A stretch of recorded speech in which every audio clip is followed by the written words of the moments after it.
Welcome to the Brighter Beginnings webinar, the Lifecourse model, organizing framework for Brighter Beginnings programs.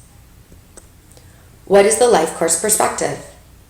The Lifecourse perspective suggests that a complex interplay of biological, psychological, behavioral, social protective factors, and risk factors contribute to health outcomes across the span of a person's life.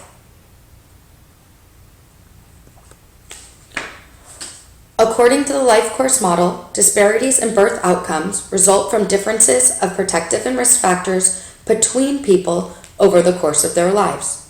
As a result, the health and socioeconomic status of one generation directly affects the health status of the next one. Protective factors are factors that influence the capacity of individuals or populations to reach their full potential for health and well-being. These are factors that exist within the broader community environment. Protective factors generally correlate with good health status. Risk factors limit an individual's potential to reach optimal health status throughout their life course.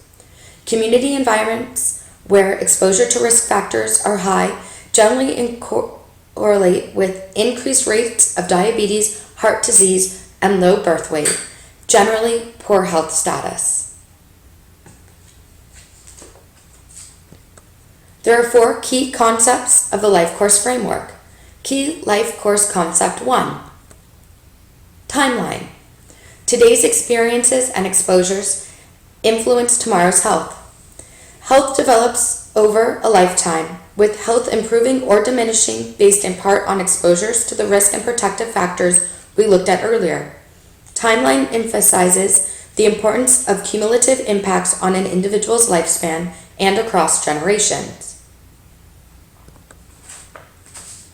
This is an illustration of the differences in risk factors, downward arrows, and protective factors, upward arrows, over one's life course that contribute to disparities in reproductive potential between white and African American women.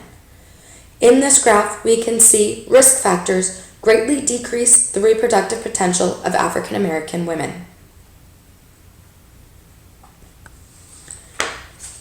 Key Lifecourse Concept number 2. Timing. Health pathways are particularly affected during critical or sensitive periods. Lifecourse framework points to the importance of the earliest experiences and exposures and of critical or sensitive periods throughout life in shaping the health of individuals and population. This built on the expanding science of human development to identify periods in which intervention can be maximized, such as ages 0 to 5, puberty, and pregnancy.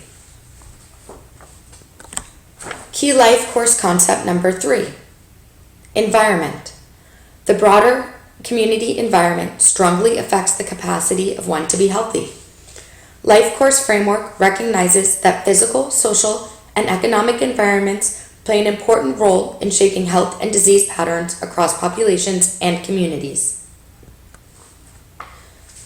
Environment is broadly defined to include not only physical factors such as safe housing, areas for recreation, availability of nutritious foods, clean air, and water, but also social and economic factors such as racism, poverty status, and job opportunities.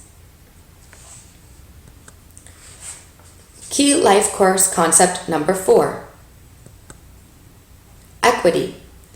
Inequity in health reflects more than genetics and personal choice.